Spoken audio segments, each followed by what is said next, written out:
The staunch Soviet defenders wait for the artillery barrage. Will they defend against the advancing German forces trying to cross the river? Stay tuned and find out. Welcome to Trident Wargaming, a podcast dedicated to all aspects of tabletop wargaming. Your hosts are Bill and Andy. Hey everybody, and welcome back to another episode of Trident Wargaming. I'm your host Andy, and with me I have my good bolt action battle buddy Jason. Howdy. That's what I like to hear. A good laugh in the beginning of the episode. So in this episode, we're going to be going over the second scenario, the Dawn Crossing of the campaign book Stalingrad, as we went through the first scenario a couple weeks back. Me and Jason have been planning to play these scenarios out and then kind of do little battle reports and stuff for you guys, just over the podcast and whatnot, and talk about how the mission goes and scenarios and special rules and all that jazz. So, but first, we're going to have a little bit of a hobby roundup. So what have you been up to, Jason? Scenery, and scenery. Somebody got a big crazy order from Foreground Games, and I've been piecing together some juicy bits for further future scenarios in Stalingrad. Very nice, very nice. What he's pretty much telling you is he got a large package and he got some bits to play around with. So, Yeah. Oh yeah. So, Jason showed me some pictures and kind of blew my mind away. I was just like, oh boy. Yeah, I think the box weighed 30 pounds or so. Yeah. You got a lot. You definitely got a Yeah. lot. But they look great. They're starting to look good, coming together. Because right now you have one of the apartment ruin buildings? Yeah, I have the Stalingrad ruin building combo set or whatever. It has like basically two kind of apartment officey type buildings that come apart. And the kind of cool thing about them is they go together in sections, so you can use them kind of as corner ruins, scatter, or you can make them as full-on buildings, and you can change how they go together so the building won't always have the same layout. So Nice. basically you get two about a foot and a half by a foot buildings, and then some extra ruiny bits. And then I got two of those bundles, and then in Pavlov's house the bundle with all of the parts to it. So I think it's like 3 feet long when it's all done. I got one of the sections done, and it's a little over a foot long. That's crazy. So that'll be nice and big. And then just some corner, ruins to jazz up the rest of my stuff that I already got. Nice. Yeah, Pavlov's house is going to be pretty much a battle in its own, really. Just on the table, that's pretty much you're going to be doing all the fighting is in that building, eh? Oh, absolutely. And it's right there is a scenario in the book, and it's actually a fairly common kind of apartment building in that city, like that look. So it can work for pretty much any of the other dense urban environments, but especially it'll be sweet to play Pavlov's house scenario with Pavlov's house. The house that Pavlov lived in for a little while he got shot up. Nice. Well, that's pretty cool. That's pretty cool. It's always nice to check out the new terrain, and even if you own some, right? Like Yeah, it's fun. I like these I like these kits. Foreground is really a really good company. They put out a good product, and same as Sarissa. Yeah. I really like them. Yeah, no, they're pretty good. I've ordered some stuff from Cerisa Precision as well. Been very, very happy with them and their customer service as well, right? It's been pretty good. So Oh yeah, their service is bar none the best. I got the Pegasus Bridge set a while ago, and I personally broke a piece. Like I glued it on backwards, and then I tried to take it apart, and I broke it. And I emailed them telling them that I broke the piece. It's my fault. It didn't come broken. I'd be happy, like, if you could just send me the piece, like the sprue that it came on, like, I would be happy to pay whatever you want in shipping. You know, it's an expensive model, but I'd like to finish it. And within the week, I had uh, I had it shipped out to me free of charge, free shipping, free piece. that's awesome. So I can't complain. And it was a big piece. It was the bridge, like a big part of the spanning, part of the bridge. So it wasn't like I broke a little rail or something. I couldn't jazz it up as battle damage. Fair enough. Fair enough. Yeah, no, that's pretty awesome. Well, they know these kits are a little bit pricey, so I'm sure they're, it's nothing to them, right? To do that, to keep the customer happy. So yeah, Totally. good on them, and yeah, good on you for even just reaching out and telling them how it was, right? So Well, yeah, I didn't want Pegasus Bridge to not get built because I'm an idiot. yeah, shit happens. What do Yeah, you mean shit happens? The engineers were on break. yeah, my brain was on break. All good, all good. Yeah, myself, not so much bolt action lately. Just only got like a couple of boats printed off, which we'll talk about later, and got another mortar team ready to go. Need some paint on it. Same thing with my MMG team still. Just some other projects from other systems kind of taking precedent right now, but definitely need to jump on board of the German bandwagon, especially with all these missions coming up.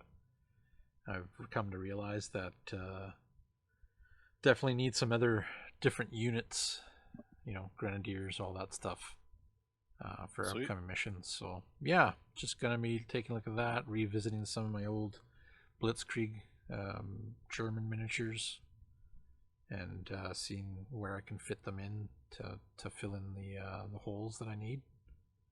Other than that, yeah, just other hobby work, other systems, and that's pretty much it for me.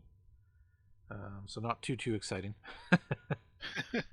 but there's always stuff coming down the pipe, right? And we always got different pictures coming up with minis that we're working on, but soon enough I'll have to do a big push.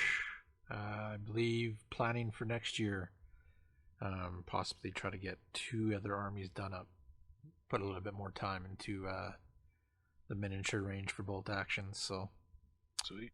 yeah, so with finishing that up, so yeah, the Dawn Crossing scenario 2 out of the Stalingrad book. Yeah. Scenario 1, there's a bridge. Scenario 2, no bridge. Yeah. Bring your own boats. BYOB. Yeah. I guess so, yeah. Oh boy, that's funny. That's a good one. I like that. I'll have to make sure I write that down if we ever use this mission for an event. Totally. Totally. So yeah, pretty much like with this mission, Jason is playing his Soviets again, and I'm playing the Germans again. And yeah, the whole goal is to cross that river, get to the other side. And interesting thing about this scenario is the Germans actually outnumber the Soviets by a fair bit, pretty much double. Yeah. Right. So it's interesting when you're building your force, because when we put our units on the board, it almost didn't seem that way, that I outnumbered you like severely. No. You know. I mean, being Soviets help Yes. because you know, I mean, I got a lot of infantry even in a smaller list, Mm-hmm. but yeah, yeah, yeah. Yeah. It didn't feel that bad, and obviously they have to balance the double points. Yeah. So what they do is they give me the ability to be dug in. Any of my units can be dug in that I designate, which is huge. Yeah. So, and that's like the special rules with this this scenario is like Jason said, his units can be dug in, but not only can he be dug in, but he can be hidden as well. Yeah. Right? As long as he can be hidden. The setup of the board, it's actually a 4x4 foot table that they have the scenario actually to be played out on, and the river itself is anywhere from 6 to 9 inches long, or wide, I should say. Yeah. And you both forces can deploy anywhere 3 inches, from the river. Yeah. So there's a tree line that the Germans have on their side on the one bank, and then the Soviets have a whole bunch of hills, and I think it's Balkas, I believe Yeah. it is. Yeah. Little dry riverbed, creek beds. Yeah, so they can take advantage of that kind of stuff, and there's really not much else intervening terrain that happens. So shots are No, and being. Go ahead. oh, sorry, and we left it really quite open except for the tree line on the one side. Yeah. Basically, to give your guys cover as they run for the boats. Mm-hmm. Because we're entrenched on the other side, we got to give you something. Exactly. And Yeah. yeah, and the boats are lined up on the German side of the board. And Yeah. so speaking of the boats, so as part of your army, building your army, the German forces has to take at least a quarter of your units need to have boats from your army, right? When I was building my army for this, I was, thinking, okay, well, I'm going to have a lot of infantry, right? And there's going to be no tanks in this battle. Very, very few static, artillery or anything like that. Pretty much had a mortar team, and Yeah. I think it was a machine gun team, the sniper Machine gun team. team, sniper, yeah.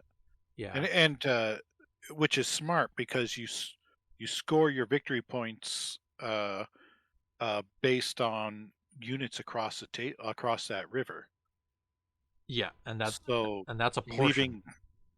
leaving a tank on the other side. I mean, it was a fairly small game. It was 1,000 points versus 500 points.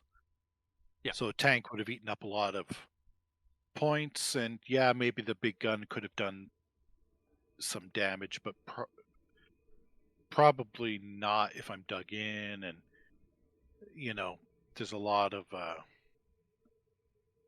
things going against you for bringing that. So it was smart to bring those Oh as many yeah. troops that you could squeeze in. Yeah, and the way I thought about it, I was like, well, that's exactly it. Like, I'm gonna leave that chunk of metal on that side and have barely any units supporting each other across the river, right? Yeah. So pretty much gung ho for those boats, get across, jump out, and try to tackle your forces, right? While in the meantime, any of those static units that I have can try to concentrate their fire on certain units, or or spread out the damage to get you pins to really bugger up your day as well, right? Yeah. And then, like yourself, you know, and here's the thing too is those boats there was three types of boats, and one of them was able to carry 10 guys but was slow. The other one was able to carry 12 guys, slow or something like that, and the other one was able to carry a MG team or artillery piece and then a unit as well. So like it's not like the boats are moving fast, and they're very very vulnerable. So like, Yeah. rifles can take them out, that kind of thing. So Yeah, basically they were stuck in the river. A unit, once it loaded into the boat, was stuck in the river for one turn. yeah, As long as everything went right. The one turn to get across the the river. well, I think the first boat that I jumped in, you took out. Oh yeah, yeah. Right. 100%. I was aiming at those boats. So, I'm trying to take out those dinghies. oh yeah, no, they that's definitely a way to do it, especially like with your army. You had a fair bit of units, like infantry units, and then you had a couple MG teams or one MG team, Yep. and you had an artillery piece too, I believe. Yeah. So that one was scary, coming at my boats. Just it was like instantly take them out if need be. Yeah, and you know what? My artillery piece was lucky too. Mm-hmm. So, like he did very well. You also had the not the sniper teams, but the anti-tank teams. Anti-tank rifles. Yeah, I Yeah. brought 2 of them, figuring precisely that they'll be good for shooting at those unarmored boats. Yeah. Trying to take them out because, of course, when the boat sinks, if you destroy the boat, it counts as a transport being destroyed. So, Yep. basically, you roll just like you would for a destroyed transport, 1d6, to see how many guys are hit, and they basically count as drowning in the river. And if one of those boats happened to be carrying the artillery piece or the machine gun, those pieces just sink. They're automatically removed from play without any roll, as long as you destroy that boat. Yeah. And the units would deploy to the closer edge of the river, right? So, Yeah. which we we realized that later on in the match, but didn't really make a big difference. So, No. Still pretty fun to play, right? Yeah, totally.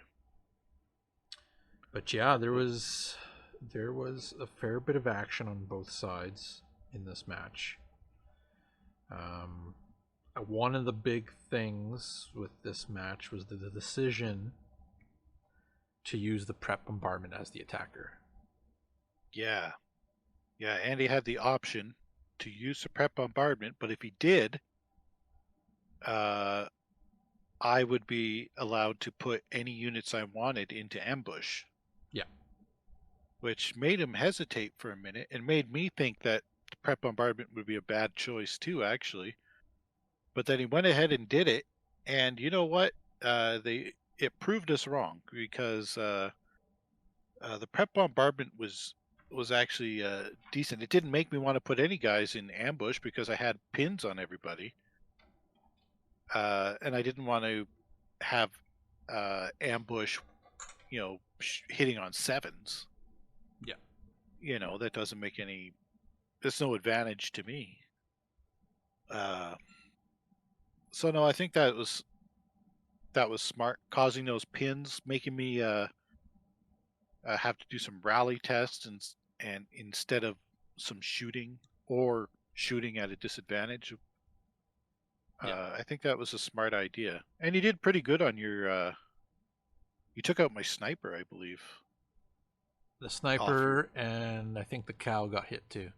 Oh, the cow! Yeah, we had a poor cow wandering around. I think it got hit. We also had a pig walking in a minefield. Yeah. We were for fun rolling a d6 at the end of every turn to see if that pig stepped on a mine, and he didn't the whole game. No, MVP of the game. Yeah. Random pig. Yeah. Yeah, no, it was pretty fun, that roll. But yeah, no, the game was pretty good. First turn, I pretty much had in my head, okay, I've got to get to these boats. Like, Yeah. I've really got to get to these boats now. So Yeah. my one flank got to the boats, the other flank with my command, not so much. Yeah. They struggled for whatever reason. The one side that I thought would be fine was struggling. Yeah, the side with So, your officer had a tough time. yep, You know, exactly. but to be fair, I was putting a lot of fire in that direction. You were. You So definitely were. you know, it's not all on them, but yeah, they had a tough time. I ended up taking out one of the boats pretty quickly, right away. Yep. It was one of my anti-tank guns, anti-tank rifles fired and took out the boat. That was your Uh, first shot with it, I think. I think so, yeah, and caused a couple casualties, nothing crazy, but your boat was gone, Mm-hmm. forcing you to kind of change it up. And then Uh, that put that unit on that table edge. yeah, which we did wrong, but I think that was the only unit we really did it wrong. I destroyed a couple of the other boats, but they were already in the water for a turn, so they would have already been closer to my side of the river anyway. Yeah. I think this was the only one that we were kind of flubbed up on. But yeah. So I was pretty happy with my first turn for that. And then really most of the rest of the first turn for me was rallying and a couple of pot shots that didn't do much. Yeah, no. It wasn't like a crazy first round, but it definitely showed the mechanics, of the way they were thinking of this scenario, right? Yeah, I really liked that decision put on Andy's shoulders about that ambush. Yeah. Like the prep bombardment or risking the ambush or no prep bombardment. And we talked about that too. Like, we were, Yeah, I thought for sure it was a bozo move. Like I thought for sure, like no way, this is dumb, Andy. Don't do it. yeah, and I was thinking, I was like, okay, he's got hidden, he's bunkered Well, down. I didn't have hidden because uh, all my units were pretty much in sight of your guys, That's right. Yeah. so I couldn't do hidden really because the way we set up the field. But the dug in is still, I mean, Yeah, so and if you guys didn't know, like, the dug in rule, um pretty much you count as like you're down, but you're not. without actually being down. Yeah. Exactly. And if you do go down, it doubles the down bonus. So normally going down is a -2 to hit for the other guy. Yep. So you start out with a -2 to hit me, no matter what I'm doing, as long as I don't move out of there. Any other order besides a move, like a run or advance, I have that 2 negative modifier on your shooting. And if I happen to go down, then it goes to a negative modifier of 4, which Yeah. is, You're I mean, pretty that's much pretty much 7. pretty much at sevens, yeah. You know, So, but that was the thinking about it, right? Like, that was okay. You got that, and then I'm gonna give you the option to go in ambush. So the minute I move my infantry to get to these boats, they're gonna get lit up. yeah, and that's what I was thinking too. Yeah, And then, and then I thought about it, and I'm like, but if I nail you with prep bombardment, one, I could be hitting your units, yeah, and two, I could be adding some good pins to your units, which is going to cause you to really make that decision of, do I fire? Do I rally? Do I risk it? Is my commissar going to be able to affect affect those rolls. Yeah, it really made me basically miss the first turn with a little over half my army. Yeah. Just rallying to get ready, Oh, Uh, for sure. so it really did cover your advantage, which is exactly what I mean. That's what a prep bombardment's supposed to do. So I think it replicated, pretty well. Them bombing this side just before you're getting into the boats, keeping our heads down. I can You hear get it to the now. boats, and then oh yeah, totally. It was really cinematic. Yeah, it really brought that to life. How well that simple mechanic worked, and I could totally imagine too the guys being dug in on the other side. Lined up in rifle pits and just waiting for the onslaught of these assault craft coming across the river. Yeah, and it Uh, was I, it was pretty cool to see, like loading them up in the boats yeah, and if you guys are looking for boats, if you do have 3D printers or anybody that does, there's quite a few files online that you can find some boats. I think I found like 3 or 4 of them, so I used them up. And then, and if not, there's you can always make them from scratch, right? So, yeah, but that foam tubing yeah, you were saying. yeah, I'm fortunate enough to work in a plant that has a lot of obscure stuff like that. So sometimes I'll be walking by and I can use that. So definitely check that stuff out if you're playing scenarios like that. You can always find some 3D prints and shit like that. So pretty Totally. cool. But yeah, there was a lot of good moments in this game and a lot of sad panda moments. Yeah, yeah, yeah. I So mean, it was really trying to stop your boats from getting across, and I did it twice. Two of your boats blew up with dudes in it, if I remember correctly. And then I blew up a third boat, or not really blow up. I mean, they're inflatable rafts. But I shot or sunk another boat when it was basically on the riverbank. yeah, Uh, so that was one of my goals. And then once you got across the river, you had kind of a hard time whittling me down. You really nailed me on one flank. Eventually, whittling me down a bit there, my weak side. Uh, well, it was almost but like it was like opposite for us, right? Like the one flank where my 2 infantry squads got across. yeah, Was it 2 or was it 3? It was two. I it believe. was two, Yeah, two in your officer. yeah. And the one side that they got across and they kind of stumbled a bit.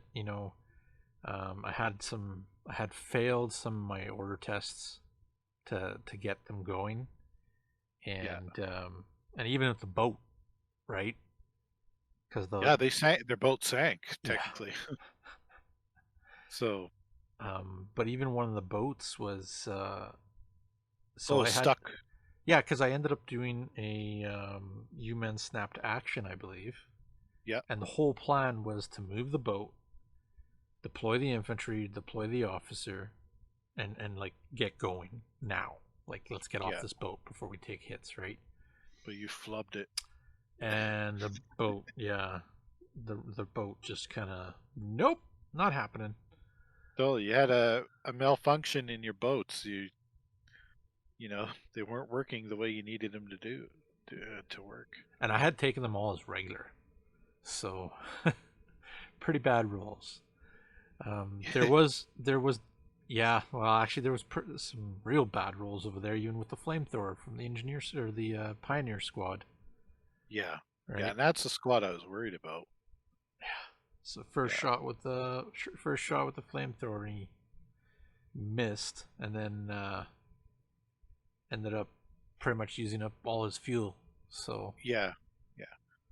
Yeah. But To be fair, though, those pioneers, I mean, their SMGs cleared house pretty well. yeah, no, pretty But yeah, pretty good. It's the first time I've actually used them. yeah. So they're definitely, I think, gonna be one of those units that I try to incorporate into these armies that I have.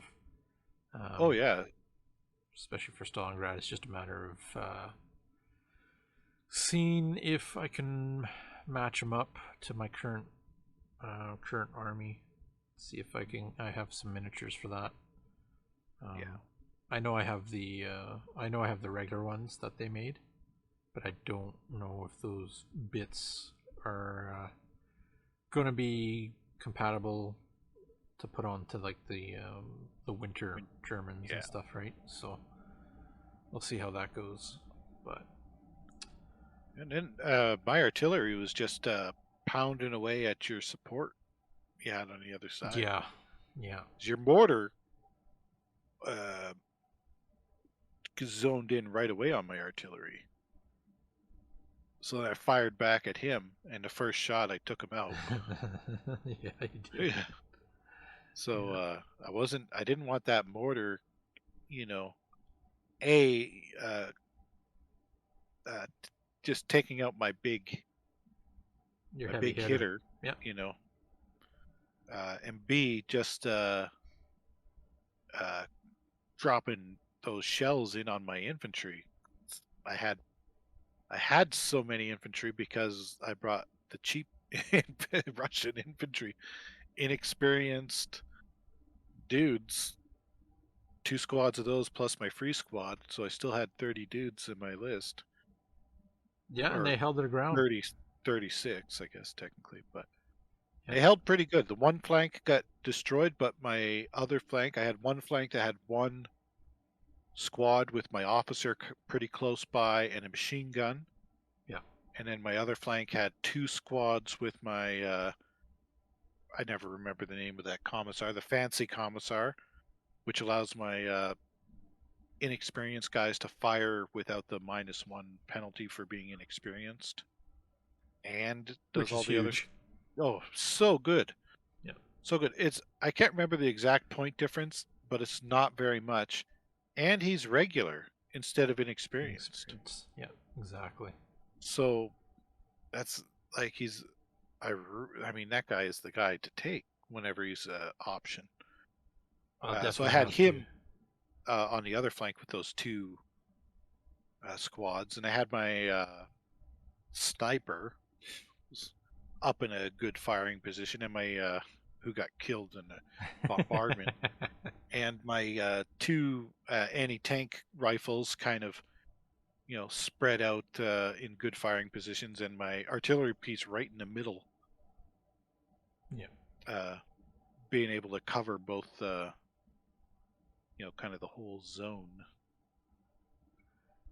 And Yeah, yeah, no, it was bloody. It was definitely oh yeah, bloody. Because I oh know, man, I yeah, know on and the you could, one side there, I know on the one side, I had that one unit foobar, oh yeah, right when I needed them to, like, I think it was I was actually trying to assault that commissar, yeah, yeah. On the and strong side, you're going to assault that commissar and you foobarred.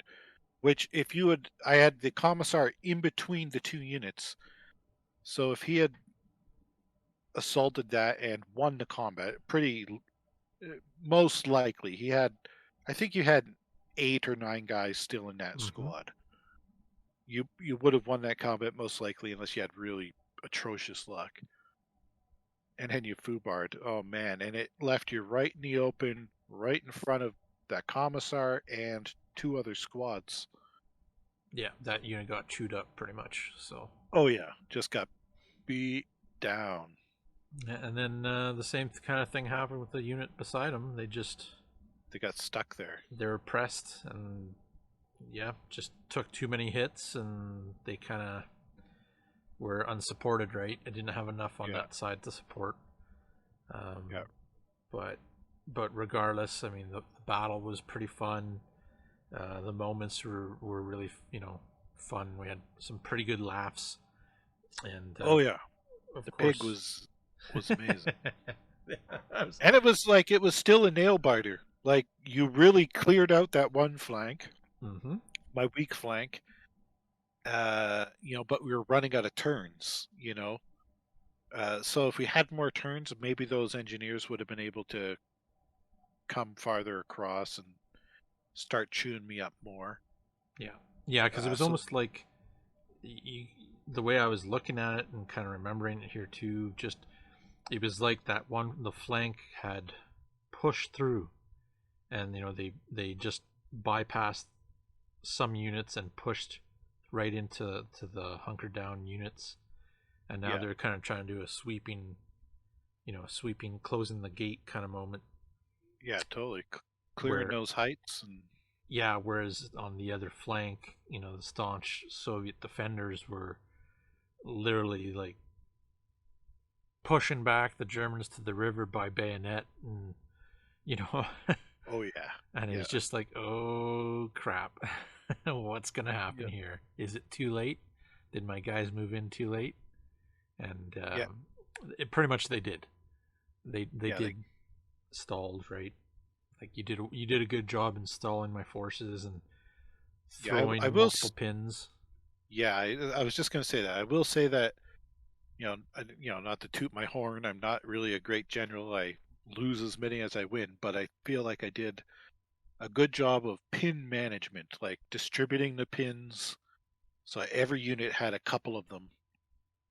Oh, Not 100%. necessarily going for the kills. And, obviously that's what I want ultimately, but really focusing on those pins and then forcing you to take those tests. And you failed a couple at key points, Yep. and that's the thing, like, because it's easy to say, "Oh, I had bad luck because I failed that test," but I'm making you test a lot. That's why you're failing the test. That's at least my thinking. That's what I'm trying to do. So I will say I'm pretty proud of how I managed that, because sometimes I get too, I don't know, like focused on a single thing, So I want to take that tank out. I'm going to use yeah, everything and forget everything else. yeah, Yeah. exactly, yeah, exactly. Yeah, you get You yeah, tunnel vision on one tunnel unit, vision. right? That's the word I'm Yeah. thinking of. Yeah, tunnel vision. Oh yeah. But I feel like I did pretty good at spreading the pins out, and it ended up slowing you up just enough that Hmm. I was able to let my artillery pound those support units in the back. And I mean, he was lucky; he was doing pretty good at that. And then, yeah, my infantry was able to start slowly chewing away. You weren't able to get those assaults off, because that's the No. thing. My dug in bonus doesn't count for Budkiss if you're assaulting me. Yeah. And that was kind of my thought pattern too, of like, okay, you know what? I've taken some shots at you guys. They're they're they're stuck in. They're hard to. I'm getting big modifiers all the time, so I might hit with a couple, and then wounding. I might wound, you know. But then I was, thinking about it. I'm like, I really got to get stuck in there. Got to get Yeah, stuck in there and fight that fight, and um, try to use my toughness value, compared to yours because you had inexperienced, yeah, and try to deal some damage into the combat, because it's a better number to go for, right? It's a better roll compared to like actually shooting at you via range, oh yeah, big time. right? So, Well, you know, big. I mean, needing sevens versus needing threes. well, and that's just it. Like if I was to shoot Right. you and your unit didn't have an order on them yet, you could prolong the game, right? Because you could be like, Yeah. I'm going down. There's minus Yeah. 4, right? Yeah. So Totally. then, so my unit's used up. Now your unit's used up, but you're down. So even if I fire at you with another unit, I'm still taking those penalties, Yeah. which more than likely is going to do not very much. And Yeah. then we would go to the next turn. Okay, well, that's a turn that I just lost of, of getting anything accomplished. So my head was like, okay, let's get dirty. Let's go in there with butt ends and bayonets, shovels and knives, whatever, Yep. and let's get into grips with these guys. And I think that's kind of what this mission, once you're on that side of the board, Yeah, that's is what what you they need to want you do, to do. or what you Yeah. want to do, or what, it's almost designed that way, right? Now, Yeah. you could have deployed further back, right? Yeah. Yeah, I could have, but I wanted to have clear views of the river Yeah. and decent range at the river. So as soon as you hop in those boats, I wanted to be able to shoot you. And as soon as you're popping off the other side, I wanted to be able to shoot you. I didn't want, what am I going to gain? A turn, maybe, at most. Well, there's But then I also lose a turn in a sense of shooting at you. yeah, And when you're most vulnerable, because it's not too difficult to blow up those dinghies. Even no, though I mean, I shot at them a lot, and I only killed 3 of them. yeah, no, you did, and you had the right tactics with that. Is shooting at the dinghies and forcing them to take damage as they're getting disembarking, and maybe they stay on the other side of the river, right? Yeah, I mean, I blow it's river's impassable. If I blow up all your boats and everybody's on the other side, You've pretty much won the game. that's So, it. yeah, yeah, because Because if you're getting points for having units on your side of the table as well, yeah, right? So one for a kill, and then one for each unit that's on that side of the board. So at the beginning of the game, you're already winning. yeah, yeah, which I kind of well, obviously I like that I was winning, but I like that it forces the other guy like you can't dink around. You got to get your butts on the other side of the table, Yeah, exactly. or you lose. Like there's no You can't just stay clawing. back and Clawing for a turtle. draw really isn't an option. No, I mean, you can't turtle. That's the Soviets' job in this scenario, is to turtle, yeah, totally. right? And then you playing Germans. You need to advance quickly, Yeah, get in there, you can get stuck in now, right? yeah. So, but yeah, it was really fun mission. I enjoyed the setup. I mean, the scenery is always, Jason. The terrain was always awesome, right? Thank you, thank you. Um, and I'll get those boats painted up for the next time. Still pretty impressive to have them anyway so quickly after deciding that we were Yeah, going to do it that week. That. So yeah, they weren't too bad. They were like, I don't know, maybe an hour print, not even. So, sweet.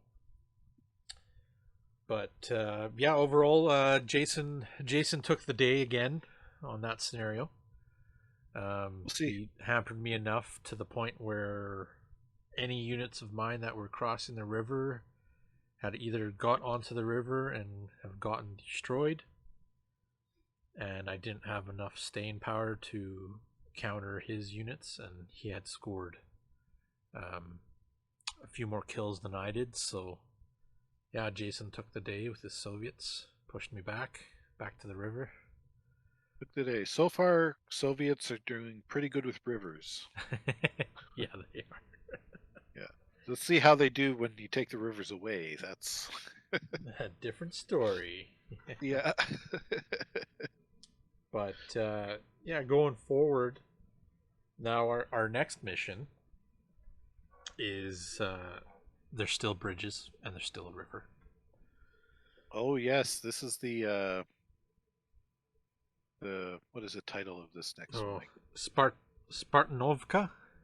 Yeah, make you say all the hard words. Yeah.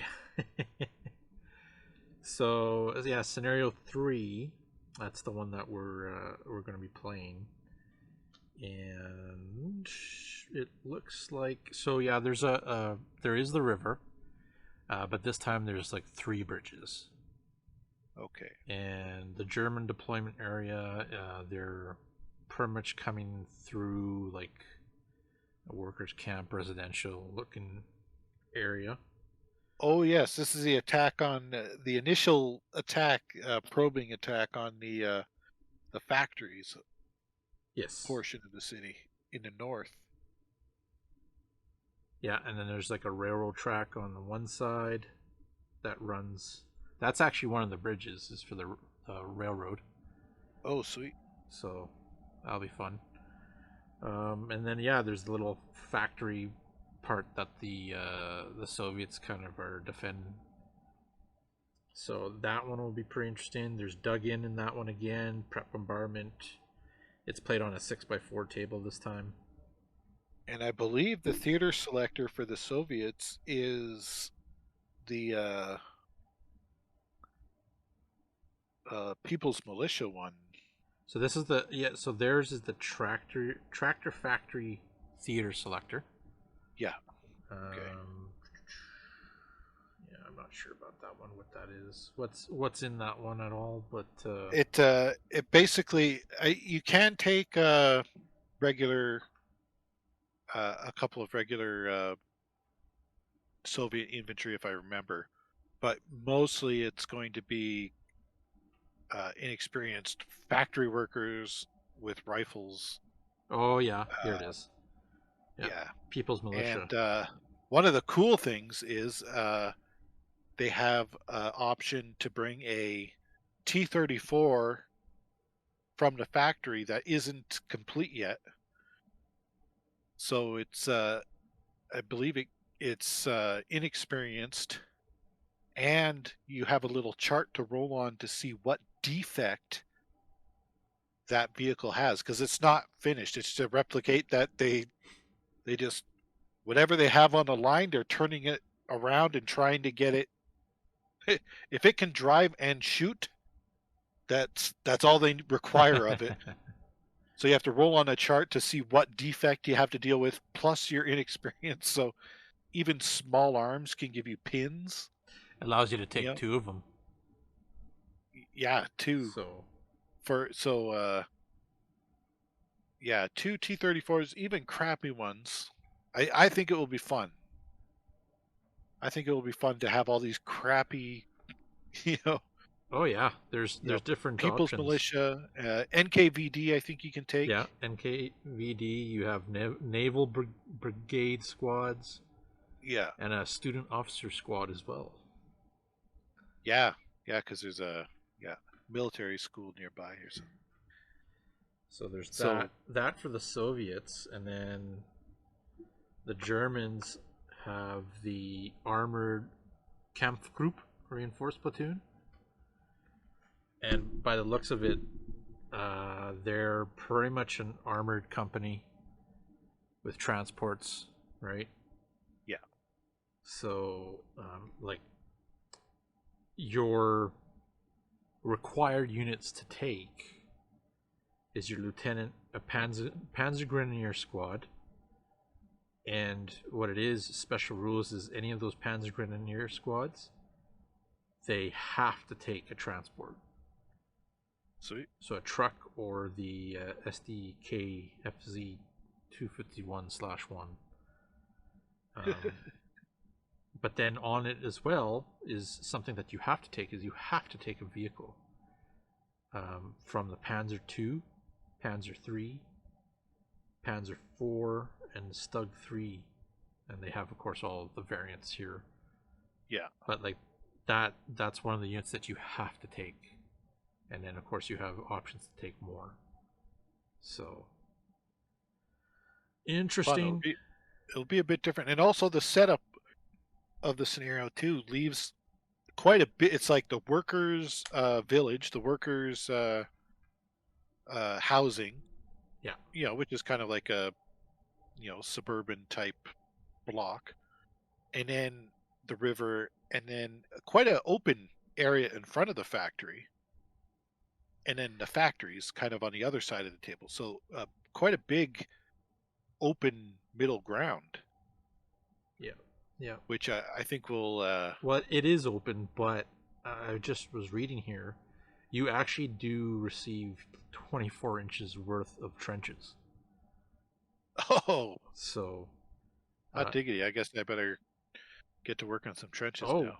So not only do you get 24 inches of the trenches, but you also get 3 small sandbag gun emplacements. So Excellent. so you will have cover. You won't just always be out in the open, but having these units in transports and stuff, I can see it being a very Necessary. in your face battle again. You know. Yeah, it's fun. I'm liking them so far. They're really forcing us to think outside of the standard scenarios, and Yep. uh, you know, and yeah, I think I'm going to take some NKVD just because I have them and I never used them, and I like the idea of these guys, kind of behind the people's militia, like you're to get to the work, Do- Oh yeah. stand in the line. Well, it's pretty much the workers on all of a sudden the sirens go off that they're being attacked, right? Yeah, totally. So hand some So, rifles out and there we go. and I love the idea of the unfinished, or tanks sometimes will get sent there to be repaired. So repairs half done, and they just have like the guy that was welding it hops into the driver's seat and starts Starts her booking it up. towards Yeah. the towards the fight.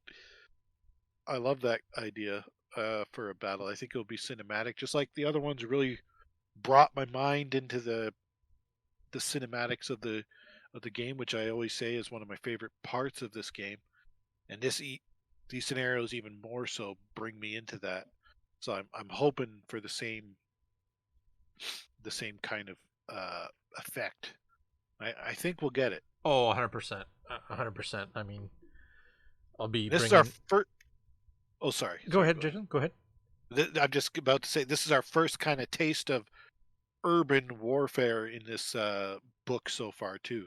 The other ones have been, I mean, there was a little town, a little village on the other side of the bridge. Didn't really even play a role in the first scenario, uh, but it was there. And then the second scenario was I mean, not a building on the table. And now it's going to be little urbany, little taste Oh, for of sure. yeah. It's gonna be fun. It's gonna be a bit of a meat grinder. Oh But yeah, no, it's. I know I'm really enjoying playing these scenarios, and I know we've talked about it in the past, and we tried a couple, but just with things how they went, we kind of never pushed through with some of them. But this one especially, I always have that love for doing the Stalingrad fight, and now we're doing it. And I know a couple of the guys in the community have been building up some forces to join in on some of that stuff, and sweet. might have to even get some involvement with some of the guys in the community and see if they want to join in the battle. For sure. You know, so we'll see pretty much for the bolt action drop in night, which will actually take place when this episode drops. So, Nice. but yeah, overall a lot of fun. I'm glad we started it up, and I'm glad you're having a lot of fun with it. Yeah, And and it's focusing me on working on my army, getting the scenery done. mhm. And then like I said, like it can be intimidating because it's a lot. Like, do I have to have all the models? Do I have to, but it's almost like an escalation leak in the sense that I don't need all the terrain all for the first scenario. You know, I need a little bit of this and a little bit of that, and then by the time I'm at the end of we're at the end of the 26 scenarios or whatever, look at all the stuff we'll have. Yeah, And it's a little bit for each scenario. And then same as the armies, get a little bit done for this force, for this. And then the forces are pretty much, yeah, there's different options, but really other than adding a bit here and there, you're not going cuckoo bananas. no, that's very true. It's very true. So I'm loving that it's focusing me in on this period. And then, I mean, man, We I really hope that that this continues to go well, and then 3 books of D-Day and Normandy and Oh yeah. other scenario books beyond. I'm having a lot of fun. No, it's good because once we do that and kind of play these books, they're not just sitting on our shelves looking pretty, right? We're actually using them and trying out these special scenario rules, which we can incorporate into regular games as well, and all Yeah, that totally. jazz, right? Which is fun, and it gives you a taste of different missions that are not just the ones from the main rule book, right? We played those forever, but playing these Yeah. new missions, it's refreshing, and there's a lot of good taste to them. Gives me ideas for down the road for doing events. You can use these missions. You change up the armies, but Oh yeah. it's literally like the river crossing, right? And go for it. Yeah, 100%. So it's pretty neat. I know this next mission they are recommending a larger points value. It's like 1,500, which is Yeah. probably the biggest that I've ever. That is a lot of people's militia. Yeah. So it's going to be interesting. We'll take a lot of pictures. It's probably going to be a weekend game, I think. Yeah, I think we'll have to start early and go late. Exactly. So, but either way, it's gonna be super fun. If you guys have been playing the same scenarios or you're playing another campaign book, chime in and let us know. Send pictures. We love seeing that stuff too. Poke us. Let us know if everything is sounding good and if we're doing it right as well. Probably not. It's all wrong, but Yeah. it's fun anyway. I guess it's not wrong if it's fun. You're playing the game. So yeah, for pretty much for this month of December, this will be our last bolt action episode till the new year. So come the new year, we're going to be ramping up again. We'll get some more regular episodes going in, and then tie in a little bit with how our campaign is going within the episodes, just to shake it up a bit and let you guys know what's going on as well and keep track. We'll take a lot of pictures. I think maybe even what we can probably do at some point, Jason, is maybe even like lay out our armies, and I could get some nice photos of them done. Oh yeah, totally. And share that with everybody as well. So, but I hope you guys enjoyed these episodes, and I hope you guys are enjoying this whole concept of playing these campaigns. So I know there's a few guys in the community doing campaigns as well. The books, different theaters, which is awesome to see, and it's really pushed us to do it too. So yeah, let us know. Check out our social media pages, Facebook, Instagram, all that stuff. Of course, on Podbean is probably one of them where you're listening to us on it. But yeah, keep on hitting us up with what you guys like. We'll keep on throwing it back at you, and hopefully we'll see you guys on the next one. See ya. Trident Wargaming. Build it, paint it, play it.